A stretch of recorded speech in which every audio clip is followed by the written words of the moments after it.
Hello everyone and welcome back to the HearthCraft server with me, Tom B92. Last episode we were super busy. We beat the end, we went through end raiding, we built an iron farm, a villager breeder and a nano crop farm. Now this episode I have a super new efficient copper farm to build, and for that I need a lot of this amethyst shard because I need to make tinted glass. So I'm going to spend a bit of time around here waiting for this to grow up, and whilst that is going on, here's a clip of me going over to Coppers and Pandas to try and get a turtle egg. I am here to serve you papers. Oh god. I'm hoping to cash in my IOU for some turtle eggs. I don't have any on me, but I can get some real quick. Hold on. You haven't had any of your birthday cake? No, I know. Every time I've come over here, I've not been hungry. Well, make yourself hungry. Eat your birthday cake. Here are the 2 you wanted, and here's 5 Oh. more. Wait, 1, 2, 3, 4. That was 5. 5 more so you can make a helmet. Thank you very much. Here's the IOU and you can delete the IOU. Thank you. I'll let Panda burn it. I know he likes burning things. Can you eat your cake yet? No. Yeah, maybe we just need to damage you a bit. Don't hit me, you stupid iron golems there. Oh yeah. What about my friend Clarice? Fatty. There we go. The llama coaster is up and running. He's trying to get you. Look at him. He's like. He's having a tough time. Oh, oh no! He just spattered the iron golem. No. I'm out. Oh no! I have a carpet. You killed Clarice! I didn't. It was the iron golem. Golem. You will die now, sir. No one kills Clarice. That's it. I made you, brought you into this world, take you out of this world. This is what is left of Clarice. Oh my god! No, Clarice! Okay. To think I only came around for turtle eggs and I killed your llama. Always glad to see you, Tom. It's always good fun. We've spent some time now gathering up our resources for the copper farm, and we're going to try and explain this in creative. This here is Ian X04's absolutely ridiculously simple copper farm. I will post a link to his video where he'll explain majority of the mechanics, but I'm going to try and summarize the important elements which make this farm so efficient and so simple. Now first up, it's important that you have a spawning area around you, obviously where no mobs can spawn. So in this case we're elevated. The other area that is super simple to build it and is actually less blocks is required is in the end, because the end has a 0 light rating all the way around, and you just need to find an area that is relatively flat. And I don't have the mod installed to see it, but essentially there's areas that are forward, left, right and backwards of the zombie to spawn in a reinforcement. And the reinforcement mechanic is what this farm takes advantage of. See, in here are currently a load of zombies and drowned that have worked their way into the farm. Now the first zombie that you have to try and get in has to pick up an item. It is essential that they can carry an item and not just be a zombie that wanders into the farm. And that is because they have the mechanic to call for reinforcements. So there can be some zombies that have a leadership tag, and they can also call for way more than just the 1 or 2 zombies than others. So you can start to see how the farm kind of magnifies on each hit that you get on these zombies. And they're attracted to this turtle egg at the back here. You will find that they probably get attracted to you down there where that armor stand is. There's an auto clicker that is pretty essential for this farm unless you have a great timing sense. Zombies will convert to drowned after 45 seconds, and that's what this water here will do. And it is important that they transfer to drown before you kill them, because you get the double reinforcement hit. You'll get them when they're a zombie and then again when they're a drowned. And that's important because that just magnifies the ramping up of the zombies being spawned. Now once you start to get a load in here, you will obviously start to get the copper drop to you, and you'll see here there's ladders here, and that is to stop the entity cramming. So in here there could be hundreds, there could be thousands, and it all depends upon your server or your computer's performance to how many you can kind of get in here without causing any issues. And you can kind of gauge that by your frames per second and see how that goes. So where these magma cubes are as well, they also deal with the small zombies, the baby zombies, and any chickens that they'll spawn in on. They just get washed into there, kill them straight off, and you know, they get dealt with. Now below here, all these are stood on a chain. A chain is important because what it allows to happen is for the drops that don't get picked up to just go straight into the fire. Now obviously you could create some sort of system to collect all of this, but really all you're going to be after is the copper, unless you want to trade the rotten flesh. So down here is where you will be as a player, and you'll be attacking this armor stand here. The water will be pushing you into that corner, so you can essentially just AFK at all times, and that is pretty much it. It is super simple and super efficient. So I'm just going to crank this super simple build out in the HearthCraft SMP, and we're just going to get straight to it. We are going to climb up 100 blocks or so. We've moved away from our base, we've moved to an area where no one is around, and it's an area that I've located that there's a zombie spawner somewhere underneath, so it may be our best bet to get zombies up. We may try and ladder them up, we may just try and, you know, get them in somehow or other. That's the bit that I haven't really thought of. But as we know what the build looks like, we're just going to get that done here. So this farm is absolutely ridiculous. I've been doing a little bit of AFK and just chilling. Got my auto clicker set up. We're really now starting to crank it up. And we've got plenty of zombies, plenty of drowned in there now, that we are getting enough reinforcements that we're really starting to get the drops. I want to do a proper AFK session here, but in order for us to have a really efficient AFK session, we need to ensure we don't starve to death. So the best way for us to not starve is to get us a beacon. Now luckily, a few episodes back when I was preparing for our end raid and by bed and getting our... Oh, I didn't come out with rockets, this is silly. When I was preparing us for the end and taking on the end dragon, I went and got all the ender eyes, and in doing so I also went and got a load of wither skelly skulls. So I have enough to get 3 beacons, but for now we're just going to get the one.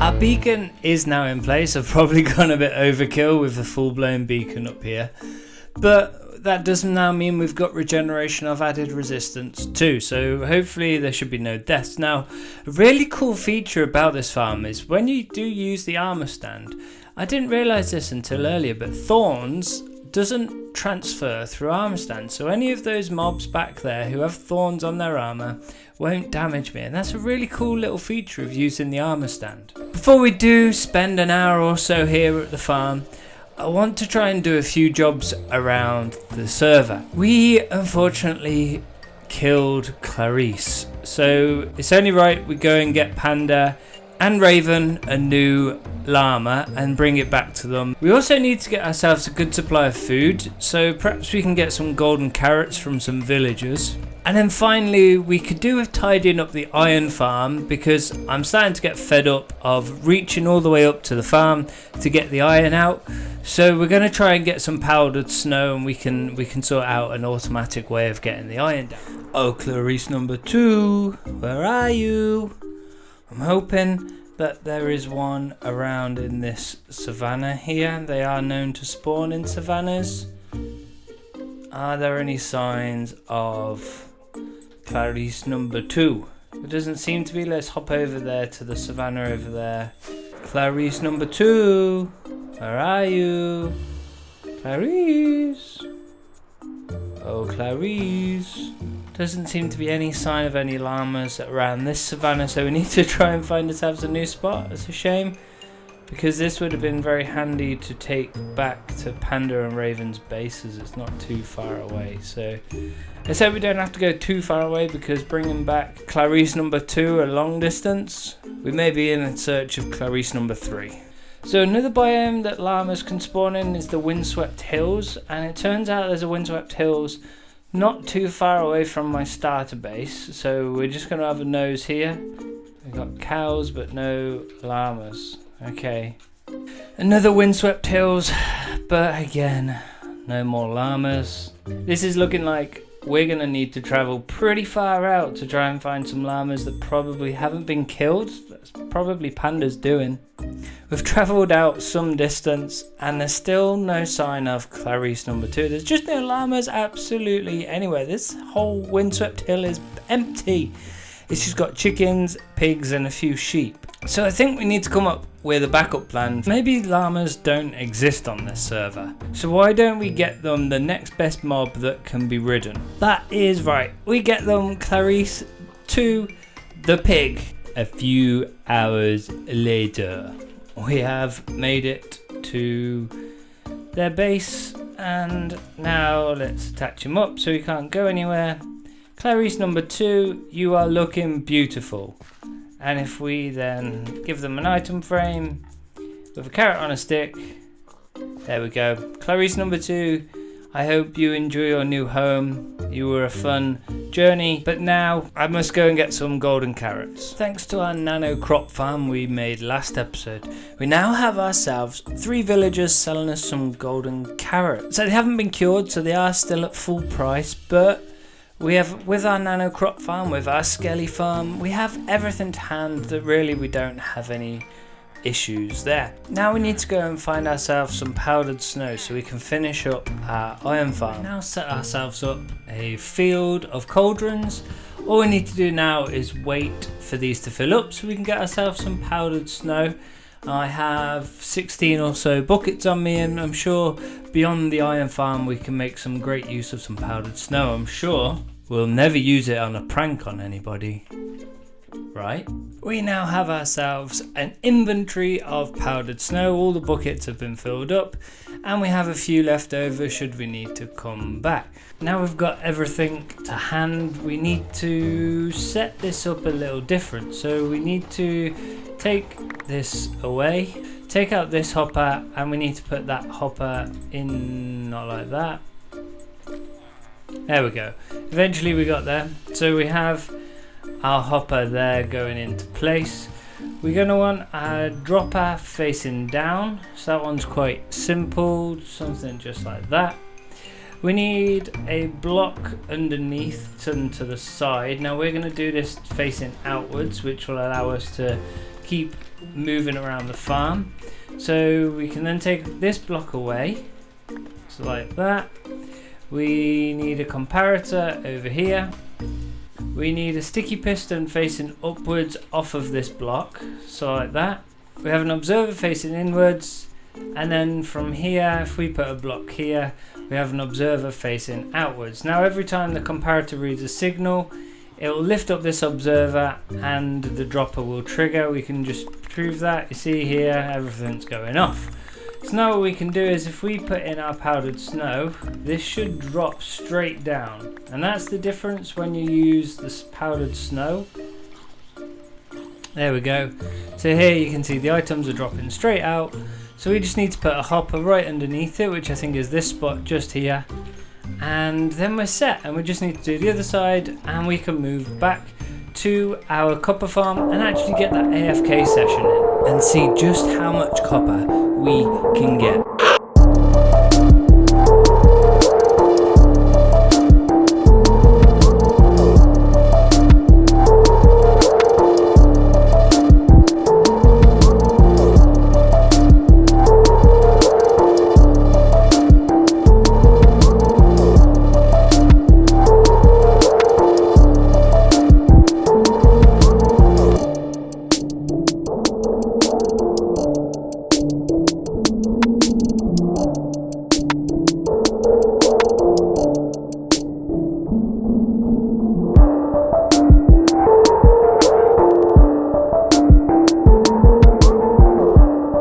hour of AFKing at the copper farm here is now complete. Shall we see how well we got on? Heading down here, you can see the frames are starting to drop. And we can see that just the amount of items that are being thrown here. All the zombies are trying to, throw out their items and whatnot, and they're trying to find the best gear. You can see our frames in the top left here are around 30. So we need to do a bit of culling. When we started and we had a few before the AFK session, we were still around 100. So it just shows the impact and how many entities are crammed into there to get us our copper. You can also see from my levels, I've gained 70 odd levels in an hour, so that's pretty impressive. Then in here we have almost 3.5 stacks of copper blocks, so this thing is really churning out the copper. But what we do need to do is cull the farm a little. We need to get rid of some of these entities. We use our main sword, so this has got sweeping edge on. Our copper farm sword doesn't have sweeping edge, that's just got looting and mending, so we don't even have sharpness on it. So we're going to use our main sword, and what we should be able to start seeing is the zombies and the drowned will start to die, although we are going to get a load more in. We will start dealing more damage, and if we don't follow the auto clicker, we can actually start to take a few more of these down. Just look how much armor is lying around here. I've had a few swipes. I don't think there's too many left. I'm really struggling to get out here. So let's have a look at our frames now. Yeah, we're back up at 100-ish, even with all these items just splurting out. And that is going to be it for today's episode. I hope you've enjoyed it. I hope this copper farm has benefited you all, and you'll all go away perhaps and build one in your own survival worlds. There's a lot of copper to be made. If you have enjoyed this episode, please do remember to like and subscribe to the channel, and I look forward to seeing you next time.